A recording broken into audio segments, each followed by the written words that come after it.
থাকিতে হস্ত না হইব নারীর দ্বারস্থ। লেপের ভাঁজের মধ্যে লিঙ্গ ঢুকাইয়ে ঘর্ষণ করে, মৈথুন করে। শুধু তাই নয়, অন্য নারী এবং পুরুষের মুখের মধ্যে লিঙ্গ ঢুকায় দিয়া সেখানে চোষণ করায়। এইবার যদিও খিচে খুচে একটু শক্ত হয়, নারীর যৌন অঙ্গের মধ্যে লিঙ্গ ঢুকাইয়া দুই একবার ঘর্ষণ করলেই বাস বীর্য আউট হয়ে যায়। এত রক্ত কালেকশন হয় যে লিঙ্গ খাড়া হয়ে ওঠে। প্রিয় দর্শক শ্রোতা, আসসালামু আলাইকুম। আমি doctor M Sabed Ali, senior consultant, homeopathic foundation হাসপাতাল, মিরপুর 10, কাজীপাড়া। আজকে আপনাদের সামনে হাজির হয়েছি পুরনো একটা বিষয় নিয়ে নতুন করে আলোচনা করার জন্য। বিষয়টা হলো পুরুষ এবং নারীর যৌন সমস্যা নিয়ে। প্রশ্ন উঠতে পারে, স্যার, মেডিকেল সায়েন্সের এত টপিক থাকতে, এত চ্যাপ্টার থাকতে আপনি যৌন বিষয় নিয়ে আলোচনা করতে আগ্রহী কেন? সুধীমণ্ডলী, যৌন বিষয় এমন একটা বিষয় যেটা হলো লজ্জা এবং শরমে ঢাকা। এই চ্যাপ্টার নিয়ে খোলামেলা আলোচনা করতে সন্তান তার পিতামাতার সামনে লজ্জা পায়, সংকোচ বোধ করে। ভাই তার বোনের সামনে আলোচনা করতে সংকোচ বোধ করে, লজ্জা পায়। সিনিয়র তার জুনিয়রের সামনে আলোচনা করতে সংকোচ বোধ করে, লজ্জা পায়। তাই এই চ্যাপ্টার নিয়ে খোলামেলা আলোচনা হয় না। এটা একটা অবহেলিত এবং একটা উপেক্ষিত একটা চ্যাপ্টার হিসাবে এখনো রয়ে গেছে। অথচ এই যৌন বিষয়ে অজ্ঞতার কারণে দেশের উঠতি বয়সী কিছু যুবক যুবতী অনৈতিকভাবে বিভিন্ন কৃত্রিম উপায়ে যৌন সুখ উপভোগ করতে গিয়ে তারা তাদের জীবনকে একদম ধ্বংসের দ্বার প্রান্তে নিয়ে এসে দাঁড় করিয়েছে। তাই আমি মনে করি এই চ্যাপ্টার নিয়ে খোলামেলা আলোচনা করা দরকার। সুধীমণ্ডলী, আমি বিশ্বাস করি গতানুগতিক কিছু করার চেয়ে ব্যতিক্রমধর্মী কিছু করা ভালো, উত্তম। কেমন সেটা? দুঃখে যদি সবাই কাঁদে, তুমি না হয় হাসো। সবাই যাকে ভালো ঘৃণা করে, সবাই যাকে অবহেলা করে, অবজ্ঞা করে, উপেক্ষা করে, তাকে ভালোবাসো। এই চ্যাপ্টারটা, যৌন এই চ্যাপ্টারটা, এটা উপেক্ষিত, এটা অনালোচিত। তাই আমি এই চ্যাপ্টার নিয়ে আলোচনা করে ওই সকল বিপদগামী যুবক যুবতীদের উপকার করতে চাই, জানাতে চাই তাদের সুপথ কেমন করে তাদের ফিরে আসতে হবে, ইত্যাদি ইত্যাদি। সুধীমণ্ডলী, যৌনতা হলো এমন একটা বিষয়, এটা বলতে আমরা কি বুঝি? স্রষ্টা কর্তৃক এটা একটা অনুভূতিময় একটা ক্রিয়াকলাপ, যার মধ্য দিয়ে পুরুষ আসে নারীর কাছে আর নারী যায় পুরুষের কাছে। তাদের দৈহিক এবং মনের মিলন হয়। পুরুষ শস্য ছড়ায়, নারী জ্বালায় দীপ, নরনারী মিলে আসে ধরণীতে জীব। এটা হলো স্রষ্টার অমোঘ বিধান, স্বাভাবিক নিয়মে এই প্রক্রিয়া চলে আসছে। কিন্তু যখনই এই প্রক্রিয়ার ব্যত্যয় ঘটে, তখনই নেমে আসে দুঃখ, তখনই কষ্ট, তখনই হলো হতাশা নেমে আসে। সুতরাং এই চ্যাপ্টারটা নিয়ে আলোচনা করা দরকার। পুরুষ দেয় তার বীজ, যখন সহবাস করে, স্ত্রী সহবাস করে, তখন স্ত্রীর যোনি গর্ভে পুরুষ ঢেলে দেয় তার বীর্য, যেখানে আছে অসংখ্য শুক্রকীট। এই অসংখ্য শুক্রকীট, একটি শুক্রকীট যে মিলিত হয় নারীর ডিম্বাশয় থেকে আগত একটা পরিপক্ক ডিমের সাথে, হয় ফার্টিলাইজড হয়ে ছোট্ট একটা রক্তবিন্দু তৈরি হয়, ফার্টিলাইজড ওভাম, এবং সেখান থেকে হয় হলো এমব্রিও, সেখান থেকে হয় ফিটাস, তারপরে নেমে আসে হলো শিশু সন্তান। এমনিভাবে স্রষ্টা তার সৃষ্টিকে অব্যাহত রেখেছেন। তো এটা যখনই এর এই স্বাভাবিক নিয়মের পরিপন্থী কোনো কাজকর্ম করা হয়, যখনই এর ব্যত্যয় ঘটে, তখনই কষ্ট নেমে আসে, দুঃখ নেমে আসে। আজকের আমাদের সমাজের কিছু যুবক যুবতী, তারা না বুঝে উঠতি যৌবন প্রাপ্ত হওয়ার সাথে সাথে তাদের যৌন অঙ্গগুলা যৌন ক্রিয়া করার জন্য উন্মুখ হয়ে ওঠে। উপযুক্ত পার্টনারের অভাবে, উপযুক্ত সঙ্গীর অভাবে, কিংবা উপযুক্ত জায়গার অভাবে, কিংবা পরিবেশের অভাবে তারা এই যৌন ক্রিয়া করতে পারে না। ফলে বিশেষ করে পুরুষের কথাই বলি, পুরুষরা তখন চলে যায় গোপন কোনো স্থানে, সেখানে গিয়ে তারা হলো কৃত্রিম উপায়ে মৈথুন করে তার যৌন সুখ উপভোগ করে। মৈথুন কি জিনিস? মৈথুন হলো কৃত্রিম উপায়ে নিজের যৌন রসকে বের করে দেওয়া। পুরুষের যৌন রস হলো সিমেন, মানে বীর্য ধাতু, এটাকে বের করে দেয় ওই কৃত্রিম উপায়ে। এটা কয়েক রকমের ভাবে করে। এক প্রকারের প্রথম যেটা প্রকার সেটা হলো তারা হাত দিয়ে তার লিঙ্গকে মৈথুন করে এই তার বীর্যটাকে আউট করে দেয়, এটাকে বলা হয় হস্ত মৈথুন। হাত দিয়ে মৈথুন করে এবং তারা একদিন করে যৌন সুখ উপভোগ করে, 2 দিন করে সুখ উপভোগ করে, 3 দিন করে। এমনিভাবে একের পর এক, দিনের পর দিন, মাসের পর মাস, বছরের পর বছর তারা হলো হাত দিয়ে মৈথুন প্রক্রিয়ার মাধ্যমে যৌন সুখ উপভোগ করতে থাকে এবং তারা মনে করে ভালোই তো আছি, আর দরকার কি, থাকিতে হস্ত না হইব নারীর দ্বারস্থ। এই বিশ্বাসে, এই স্লোগানে তারা বিশ্বাসী হয়ে তার দিনাতিপাত করতে থাকে। আরো এক প্রকারের মৈথুন করে মানুষ, লেপের ভাঁজের মধ্যে লিঙ্গ ঢুকাইয়ে ঘর্ষণ করে মৈথুন করে, কম্বলের ভাঁজের মধ্যে লিঙ্গ ঢুকাইয়ে মৈথুন করে, তারপরে দুই বালিশের মাঝখানে লিঙ্গ ঢুকাইয়ে ঘর্ষণ করে মৈথুন করে, যৌন সুখ উপভোগ করে। শুধু তাই নয়, অন্য নারী এবং পুরুষের মুখের মধ্যে লিঙ্গ ঢুকায় দিয়া সেখানে চোষণ করায়, একে সাকিং করা বলে, এই প্রক্রিয়ায় তারা হলো যৌন সুখ উপভোগ করে। এবং অনেকে আছে আরো বিকৃত পন্থায় পুরুষের অ্যানাসের মধ্যে, তার মলদ্বারের মধ্যে হলো লিঙ্গ ঢুকাইয়া কৃত্রিম উপায়ে মৈথুন করে, সহবাস করে। এভাবে তারা হলো তাদের জীবনটাকে বিকৃত পন্থায় অতিবাহিত করতে থাকে। এবং তারা কি স্লোগান দেয় জানেন? কি বিশ্বাস করে জানেন? বলে, ভালোই তো আছি, এমনি করে পার করে দেব, যতদিন পারি থাকিব একা একই, ঝামেলাবিহীন, না ডাকিব কোনো নারী। আহ, কি চমৎকার বিশ্বাস! এক গ্রুপ বলছে থাকিতে হস্ত না হইব নারীর দ্বারস্থ, আর এক গ্রুপ বলছে যতদিন পারি না ডাকিব কোনো নারী। কেউ নারীর কাছে যেতে চায় না, তাই কি হয়? আসলে একদিন সমাজের চাপে, পরিবারের চাপে, পিতামাতার অনুরোধে, সংসারের প্রয়োজনে নারীকে বিয়ে করতে হয়। চলে আসে নারী। এই অপ্রত্যাশিত নারী যখন এসে হাজির হয়, তখনই শুরু হয়ে যায় এই অনাচার করা, এই পুরুষের কমপ্লিকেশন, মানে জটিলতা। সুধীমণ্ডলী, কি কি জটিলতা হয় এবার তাই নিয়ে কিছু আলোচনা করি। 1 নম্বর জটিলতা হয়, অপ্রত্যাশিত নারীর কাছে যখন যায় এই পুরুষ, এর তো আগেই কৃত্রিম উপায়ে যৌন ক্রিয়া করে করে তার যৌন অঙ্গগুলোর বিষ মারা হয়ে গেছে।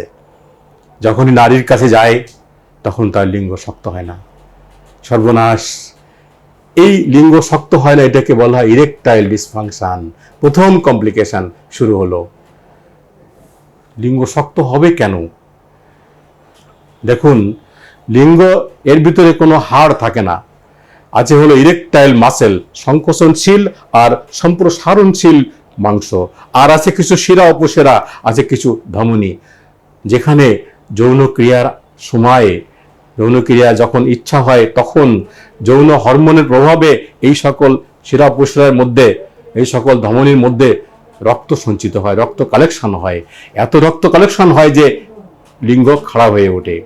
কিন্তু বারবার করে মৈথুন করলে, ঘর্ষণ করলে এই শিরা উপশিরাগুলা, এই মাংস, এসব ঢিলা হয়ে যায়, রিল্যাক্সড হয়ে যায়, নষ্ট হয়ে যায় ইলাস্টিসিটি। সেখানে আর ব্লাড আসে কালেকশন হয় না, রক্ত সঞ্চিত হয় না। ফলে যৌন ক্রিয়া করার সময় যখন নারীর কাছে যে যৌন ক্রিয়া করতে চাইলো, তখন তার ওখানে আর রক্ত সঞ্চিত হয় না। আর রক্ত সঞ্চিত হলেও সেটা স্থায়ী হয় না, সঙ্গে সঙ্গে সরে যায় এবং লিঙ্গ আবার ডাউন হয়ে যায়, দুর্বল হয়ে যায়, নরম হয়ে যায়। ফলে শুরু হয়ে গেল নারীর সাথে মনোমালিন্য। আর কি হয়, এইবার যদিও খিচে খুচে একটু শক্ত হয়, যদিও সহবাস করতে অ্যাপিয়ার হয়, সহবাস করতে যায়, নারী যৌন অঙ্গের মধ্যে লিঙ্গ ঢুকাইয়া 2-1 বার ঘর্ষণ করলেই বাস বীর্য আউট হয়ে যায়। আউট হবে না কেন? দেখুন, বীর্য তৈরি হয়, ধাতু তৈরি হয় হলো টেস্টিসের মধ্যে, অন্ডকোষের মধ্যে। আর ওটা আল্লাহ পাক প্রদত্ত পন্থায় স্ত্রীর সাথে যৌন সহবাস করার সময় ওইটা যোনির গর্ভে স্ত্রী অঙ্গের মধ্যে সেখানে ডিসচার্জ হওয়ার কথা, বেরোনোর কথা। কিন্তু সেটা যদি বারবার মৈথুন প্রক্রিয়ায় বের করে নিয়ে আসা হয়, তাহলে ওই ফ্যাক্টরির উপরে, ওই টেস্টিস, ওই ফ্যাক্টরির উপরে ওখানে হলো এক্সেসিভ চাপ পড়ে, অতিরিক্ত চাপ পড়ে। আর এই অতিরিক্ত চাপ পড়তে পড়তে পড়তে পড়তে ওই ফ্যাক্টরি একসময় দুর্বল হয়ে যায় এবং তার এমন প্রোডাকশন দেয় যার দানা থাকে না, তরল হয়ে যায়। This is the cause of ধাতু পাতলা হয়ে যাওয়া। তো তার ধাতু পাতলা হয়ে যায় আর রিটেনটিভ পাওয়ার, ধারণ ক্ষমতা কমে যায়। ফলে যোনির মধ্যে যখনই ঢুকায়া সহবাস করতে যায়, দুই একবার আপ ডাউন করলে 1-1.5 মিনিটের ভিতরে পুরুষের বীর্য আউট হয়ে যায়। যাবে না কেন? স্ত্রী অঙ্গের মধ্যে যৌনক্রিয়ার সময় বার্থোলিস গ্ল্যান্ড থেকে এক প্রকারের রস নিঃসৃত হয় যা যোনিপথকে পিচ্ছিল করে। আর এই রস, এই বার্থোলিন গ্ল্যান্ডের এই রস, এটা হলো অত্যন্ত গরম। আর এই গরমের মধ্যে যখন এই রিল্যাক্সড লিঙ্গ, রিল্যাক্সড পেনিস, যখন ঢিলা পেনিস যখন ঢুকায় দিয়ে ঘর্ষণ করা হয়, 1-1.5 মিনিটের ভিতরেই তার বীর্য স্খলন হয়ে যায়। দিস ইজ দি দ্রুত পতন, প্রিম্যাচুর ইজাকুলেশন বলা হয় মেডিকেল সায়েন্সের ভাষায়। তাহলে 1 নম্বর গেল কি? ইরেকটাইল প্রবলেম, তার মানে হলো ইরেকটাইল ডিসফাংশন, ধ্বজভঙ্গ বলা হয় বাংলায়। 2 নম্বরে কি হলো? 2 নম্বরে হলো তার দ্রুত পতন, টাচ অ্যান্ড পাচ, এটাকে বলা হয়েছে প্রিম্যাচুর ইজাকুলেশন। আরো সমস্যা হয়, আরো সমস্যা হলো যখন তার লিঙ্গ একটু শক্ত হয়, যৌন বিষয়ে চিন্তা ভাবনা করে কিংবা তার কোনো ভিডিও দেখে, তখন তার লিঙ্গ এর মাথা দিয়া জলের মতো, পানির মতো বসবাস করে রস নিঃসৃত হয়। This is the prostatic fluid. আর তার লিঙ্গ সঙ্গে সঙ্গে ডাউন হয়ে যায়, নরম হয়ে যায়। শুধু কি তাই, আরো সমস্যা হয়। স্ত্রীর কাছে যে যখন সে স্ত্রী সহবাস করতে যায়, তখন ঠিক প্রয়োজনীয় মুহূর্তে তার হলো লিঙ্গ শক্ত হয় না, নরম হয়ে যায়, অথবা তার বীর্য স্খলন হয়ে যায়। তাহলে আর সহবাস করা হলো না। আর কি হয়? সহবাস করতে করতে, যোনির মধ্যে সহবাস করতে করতে লিঙ্গ নরম হয়ে যায় এবং আফসে বেরিয়ে পড়ে। তখন অতৃপ্ত ক্ষুব্ধ নারী এই পুরুষের প্রতি সাংঘাতিক রকমের ক্ষুব্ধ হয়ে ওঠে। শুধু তাই না, আর একটা কমপ্লিকেশন হয়, সেটা হলো যদি পায়খানা কষা হয় এই পুরুষের, তাহলে কি হয়? পেশাব পায়খানার আগে কিংবা পরে ধাতু বের হয়, এটাকে স্পারমেটোরিয়া বলা হয়। আর কি হয়? আর হয় লিঙ্গের খর্বতা চলে আসে, তার মানে লিঙ্গ হয় গোড়া চেকন, আগামোটা এবং ঠিক পরিপূর্ণরূপে শক্ত হয় না। আর কি হয়? পুরুষ যখন নারীর সাথে মিলিত হতে যায়, দ্রুত পড়ে যায়, নারী তখন বুঝে ফেলে যে তার স্বামী তাকে যৌন সুখ দিতে পারতেছে না, তখন সেই নারী সেই পুরুষকে অবজ্ঞা করতে শুরু করে। পুরুষও বুঝে যায় যে সে তার স্ত্রীকে যৌন সুখ দিতে পারতেছে না, তখন ওই নারীকে সে ভয় পায়, যৌন সহবাস করতে সে ভয় পায় ওই পুরুষ। এটাকে সেক্সোফোবিয়া বলে, এটা ডেভেলপ করে। শুধু তাই না, শেষকালে কি হয়? নারীর কাছে যখন যায় এই পুরুষটা, নারী তখন বলে, দেখো তুমি যদি নাড়বা তো লড়বা, আর যদি না লড়বা তো নাড়বা না। পুরুষ বুঝে ফেলে সে তার স্ত্রীকে সুখ দিতে পারতেছে না, তখন সে চোরের মতো খুব দুর্বল হয়ে স্ত্রীর কাছে যায়। স্ত্রী হয়তো ঘুমায় আছে, স্বামী তার পাশে যেয়ে চোরের মতো চুপ করে শুয়ে থাকে এবং সে মনে মনে বলে, 1, 2, 3 থাক আজকের দিন। বাবা, আজকের দিন না হয় থাকলো, কিন্তু কালকে কি হবে? তার পরের দিন কি হবে? এমনিভাবে দিন পার করে দিতে এই পুরুষটা সাংঘাতিক রকমের হতাশাগ্রস্ত, বিপদগ্রস্ত হয়ে আছে।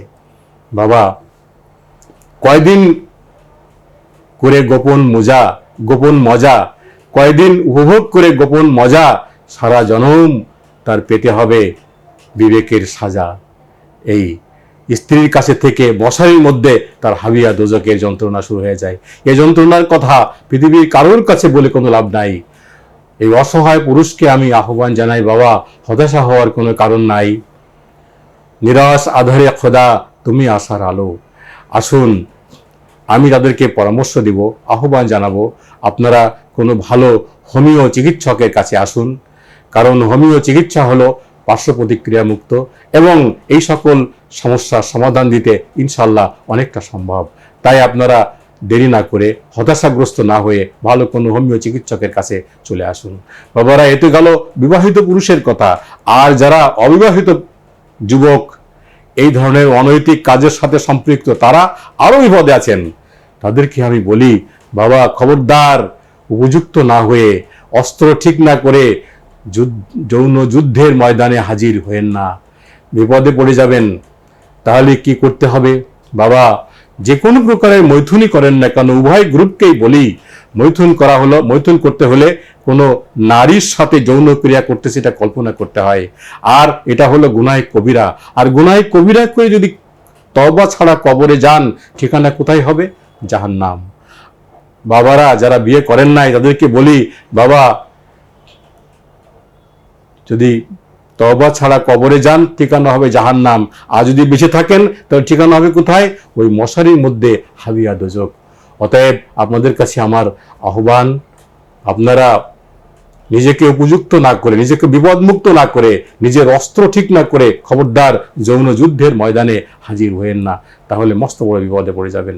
কি করতে হবে? বাবারা, আমি আহ্বান জানাই, মাফ করেন ওয়ালা হলো আল্লাহ। আপনারা যে অন্যায় করেছেন, যে গুনাহ কবিরা করেছেন, অসংখ্যবার করেছেন এবং করতেছেন, আপনারা তওবা করুন। আল্লাহর কাছে রাতের অন্ধকারে একা একই বসে আল্লাহর কাছে তওবা করুন, আল্লাহর কাছে পানা চান। আল্লাহ মাফ করলে ওয়ালা, তিনি ইচ্ছা করলে পরে মাফ করতে পারেন। আল্লাহর কাছে তওবা করবেন, পানা চাইবেন, আর পার্শ্ব প্রতিক্রিয়া মুক্ত হোমিও চিকিৎসা গ্রহণ করুন। ভালো কোনো হোমিও চিকিৎসকের কাছে আসুন। ইনশাআল্লাহ আপনাদের এই যৌন জীবনে নেমে আসা বিপদ থেকে ইনশাআল্লাহ অনেকটা মুক্ত পাবেন, ভালো হতে পারবেন, এটা আমি আশা করি। সকলকে আমি ধন্যবাদ জানাই, সকলে সুস্বাস্থ্য কামনা করি, সকলে দাম্পত্য জীবন সর্বাঙ্গীন মঙ্গল কামনা করে আমি আমার বক্তব্য এখানে শেষ করছি। ওয়া আখিরু দাওয়ানা ওয়া আলহামদুলিল্লাহ। আসসালামু আলাইকুম ওয়া রাহমাতুল্লাহি ওয়া বারাকাতুহু।